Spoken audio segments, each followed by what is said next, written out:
Oh, it's just lovely to hear you talk about it, Lauren, and sort of, share those inspirational moments that have, pushed you to be even more of a visible role model. It's really, really powerful stuff. Um, gonna meander back now to sort of thinking about diversity, the data that we collect. This data we collect. So if we're collecting all this great data, say that we've got, really good options, we've got great disclosure, we've kind of got that bit all sorted out in an ideal world. How do we then turn that into sort of meaningful insight? How do we get something useful out of that? Yeah, and I'm just going to cut. This is hard, right? I'm not going to come here and give you all the answers because believe me, I don't have them all. It's really difficult and it's a struggle I've been on for years. You can have all the best intentions and you can have great data, and it can still be really hard to get meaningful insight out of this because of a lot of the stuff we've talked about. You have to treat it in a certain way. It can be hard to get the granular level of data.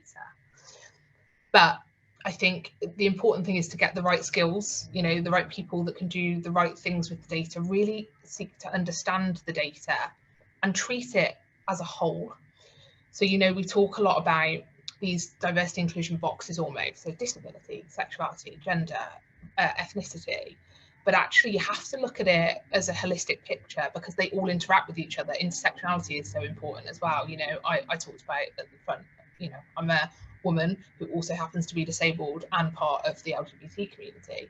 All of those things interact differently in my life and will have different impacts on me. So I think you have to look at it as a whole.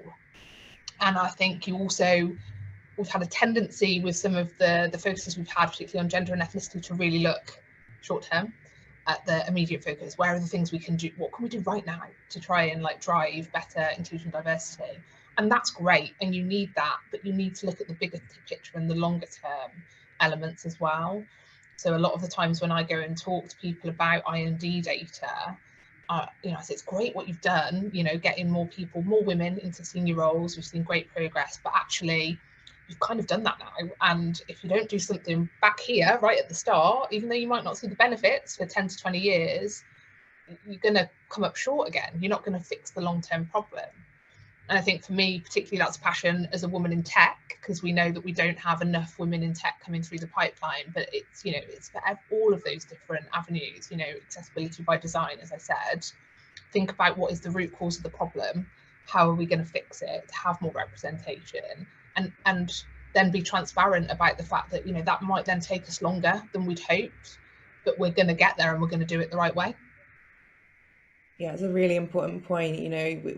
Short term view is great for sort of solving immediate problems, but often it can compound the longer term issues, right?